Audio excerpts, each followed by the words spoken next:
Bonjour à tous et bienvenue dans On se dit quoi, le podcast qui donne la parole aux habitants du Portel. Ça a bien évolué. Il faut rappeler que la femme a un certain rôle dans la société. Aujourd'hui, elle a autant de droits que l'homme. Il faut que les femmes soient libres. La femme n'est pas une esclave. La femme a autant de droits que les hommes, maintenant. J'espère d'ailleurs que ça va continuer comme ça, que les femmes vont continuer à être soudées comme ça.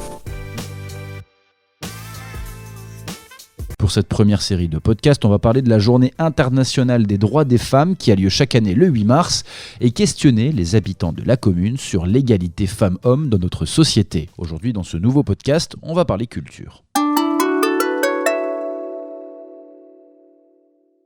À la télé, dans les films, sur les planches de théâtre, le monde culturel n'est pas épargné par les inégalités. Prenons l'exemple du cinéma. Savez-vous, depuis 10 ans, combien de films réalisés par des femmes ont été primés au César ? On va dire 250. 100. 3. Une dizaine. 2, moi. 50. 5, allez. De plus en plus, je pense. Je dirais 2 peut-être. 10. Je dirais 10. Je crois qu'il n'y en a pas énormément. Et la bonne réponse, c'est 0. Sur les 10 dernières années, aucune femme réalisatrice n'a reçu le prix du meilleur réalisateur. Allez, pour votre culture personnelle, la dernière et la seule femme d'ailleurs à avoir reçu ce prix, c'était la vidéaste Toni Marshall pour le film Vénus Beauté. C'était en 2000, il y a 21 ans.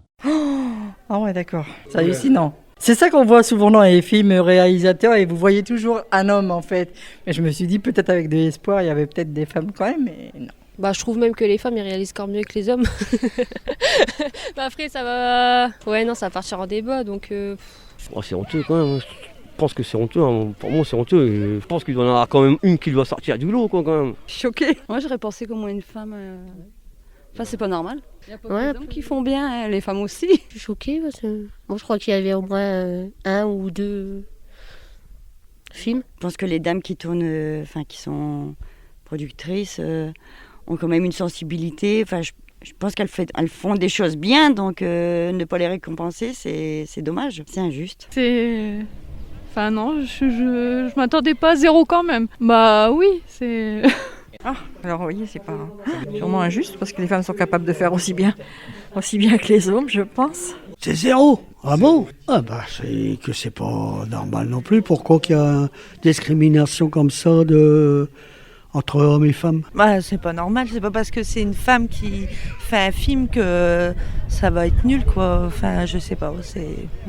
Parce qu'il n'y a pas une femme cinéaste encore aujourd'hui ici. Pourquoi 0 ? Parce que ça c'est dommage par contre.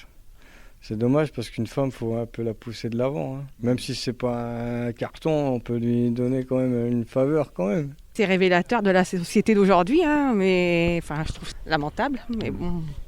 Je pense qu'il y a encore du travail à faire. Et des chiffres criant l'inégalité dans le milieu culturel, il en existe beaucoup. Sur 34 membres que compte l'Académie française, seulement 6 sont des femmes. À peine 41% des personnes présentes à la télévision française sont des femmes. Et enfin, seulement 33% des invités politiques à la télé sont des femmes. Et la liste est malheureusement encore longue. Alors l'égalité des sexes dans la culture, comment on fait ? On a interrogé une spécialiste des inégalités femmes-hommes. Elle s'appelle Sandrine Marot. Elle est professeure des universités en sciences de l'éducation et de la formation à l'université Paris-Est Créteil. Il n'y a pas une solution. Il y a des solutions. Évidemment, c'est pas étonnant. Et là, sur un truc comme ça, sur ces trucs-là, franchement, on montre bien qu'il y a une chose qui fonctionne très bien, c'est les quotas. Et souvent, il y a des gens qui sont contre les quotas. Il n'y a pas une solution. Donc, c'est une solution. Je veux dire, vous ne pouvez pas agir sur un phénomène qui est d'une telle ampleur par un seul canal. Il faut y aller par différents canaux. Mais ce que je veux dire, c'est que, par exemple, les quotas, il y a beaucoup de gens qui sont révoltés par rapport aux quotas. Ils disent, ça veut dire que demain, on va enlever un homme compétent pour mettre une femme incompétente. D'abord, ça c'est pas vrai du tout, ça se fera jamais comme ça. Et puis aujourd'hui, je vous dirais qu'aujourd'hui, ce qui se fait, c'est ça qui se fait. Sauf que c'est pas dit. Aujourd'hui, le quota, il est, que ce soit dans les Césars ou ailleurs, ou même au niveau professionnel, un maximum d'hommes. On favorise toujours les hommes. Ça serait bien qu'il y ait d'autres procédures qui soient mises en place, comme l'anonymat. Effectivement, l'anonymat, c'est très important. Et puis voilà, je veux dire, c'est à différents niveaux qu'il faut agir. Ça peut être bien aussi, mais tout ça, ça doit s'accompagner. Il y a rien qui est automatique, quoi. Faut bien penser faut bien penser à comment on accompagne ça et comment est-ce qu'on fait pour qu'un film soit véritablement anonymé. Et nouvellement élue en tant qu'adjointe à la culture et au commerce pour la ville du Portel, Stéphanie Langagne est engagée dans ce qu'elle appelle la condition féminine. Elle dresse quelques exemples d'événements qui permettraient de rétablir un peu d'égalité entre les femmes et les hommes dans le monde culturel. Ma délégation est toute récente, puisqu'on a moins d'1 an d'existence.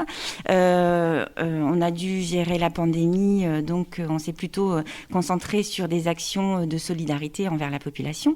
Mais il est tout à fait envisageable de mettre en avant une personnalité féminine locale, une commerçante, ou alors un talent porte-voix féminin qu'on peut mettre en avant autour d'une action spécifique, une journée spécifique. Tout est possible et tout est ouvert à partir du moment où c'est fait de façon à valoriser et aussi à faire comprendre, à faire naître dans l'esprit des gens l'importance de la condition féminine. C'est dans la feuille de route de la municipalité depuis déjà un certain temps, puisqu'on a été précurseur en l'état de ce cheval de bataille, si on peut l'appeler ainsi. Donc oui, forcément. Je pense que dans toutes les actions, que ce soit de l'ordre culturel, sportive, de santé ou sociale, on inclut forcément dans notre pensée, dans notre réflexion, cet état d'esprit. Et dans le commerce, c'est pareil. Je veux dire, c'est propre à notre façon de penser, à notre façon d'appliquer les actions, de les gérer, vraiment. Ce podcast a été réalisé avec les habitants des quartiers prioritaires du Portel dans le cadre de la Journée internationale des droits des femmes qui a lieu chaque année le 8 mars. Retrouvez tous les podcasts d'On se dit quoi sur le www.le-portel.bibli.fr ou sur le Facebook et la chaîne YouTube de la médiathèque du Portel.